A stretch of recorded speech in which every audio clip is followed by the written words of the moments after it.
ஸ்ரீமதி ராமானுஜாய நமः. வசுதேவசுதம் தேவம் கம்சச்சாணூரமர்தனம் தேவகீ பரமானந்தம் கிருஷ்ணம் வந்தே ஜகத்குரும்.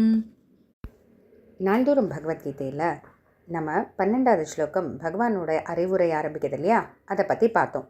அதில் பகவான் எப்படி ஆத்மாக்கள் எல்லாம் எப்போதும் இருக்குது அப்படின்னு சொல்கிறாருன்றதை பார்த்தோம். அது ஒரு வித்தியாசமான முறையில் சொல்கிறார். 2 இல்லைன்னு சொல்கிறாரு. ஏன்னா அழுத்தமாக இருக்குன்னு சொல்கிறதுக்காக அந்த மாதிரி சொல்கிறாருன்னு பார்த்தோம். இப்போது அதில் ஏன் நான் நீன்னு பிரிச்சிருக்காரு அப்படின்றத நம்ம தெரிஞ்சுக்கணும். அப்படின்னா அதில் பகவான் நான் அப்படின்றதுனால நான் தான் பரமாத்மா அப்படின்ட்டு பகவான் சொல்கிறாரு. அதே போல் நீ அப்படின்னு சொல்லும்போது நீ ஜீவாத்மா வேற அப்படின்ட்டு பிரிக்கிறாருங்க பகவான். ஆத்மா தான்னாலும் பகவான் பரமாத்மா. நீ அப்படிங்கும்போது ஜீவாத்மா. அதே போல் இவங்க எல்லாம் அப்படின்னு சொல்லும்போது ஜீவாத்மாக்கள் பல அப்படின்ட்டு. அதாவது ஆத்மாலேயே நான்றது பரமாத்மா. ஆனால் பரமாத்மா என்றைக்கும் ஒன்று தான்.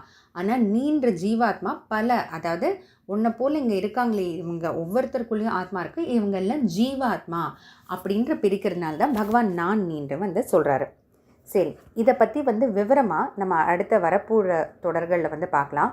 அதுக்கு முன்னாடி இந்த ஸ்லோகத்து மூலமாக முக்கியமாக பகவான் என்ன சொல்ல வர்றாரு, எதுக்காக இப்போ ஆத்மாவை பற்றி பேசணும் அப்படின்னா, ஆத்மாக்கள் எப்போதும் இருக்கும் அப்படின்னா, அர்ஜுனா நீ என்னவோ கதம் பீஷ்ம மகம் சங்கேன்னு, நான் எப்படி துரோணரை கொலை பண்ணுறது பீஷ்மரை கொலை பண்ணுறதுன்னு நீ கேட்குறியே, ஆனால் இங்கே உனக்கு முன்னாடி நிற்கிறவங்க எல்லாருமே ஆத்மாக்கள். இன்றைக்கி இந்த உடலை எடுத்துகிட்டு இருக்காங்களே தவிர கடந்த காலத்தில் வேறு ஏதோ ஒரு உருவத்தில் இருக்காங்க, எதிர்காலத்தில் வேறு ஏதோ ஒரு உருவத்தில் இருக்க போகிறாங்க. அதனால் நீ கொலை செய்கிறது பீஷ்மரையோ துரோணரையோ இந்த உடலை தான். அந்த ஆத்மாக்கள் அடுத்து வேறு ஒரு உருவத்தை எடுத்துக்கிட்டு போயிட்டே இருக்கும். இந்த ஒரு ஜென்மத்தில் அவங்க பீஷ்மர் துரோணர் அப்படின்ற அந்த உருவத்தை எடுத்துகிட்டு இருக்காங்களே தவிர, அதனால் நீ அந்த ஆத்மாக்களை பீஷ்மர் துரோணர் அவங்களுக்குள்ளே இருக்கிற ஆத்மாக்களை நீ என்றைக்குமே கொன்னிட முடியாது. ஏன்னா அது என்றைக்குமே அழிவில்லாதது, எப்போதுமே இருக்கும் அப்படின்ட்டு பகவான் சொல்கிறாரு. அப்போ இந்த இடத்துல நமக்கு ஒரு கேள்வி வரலாம்.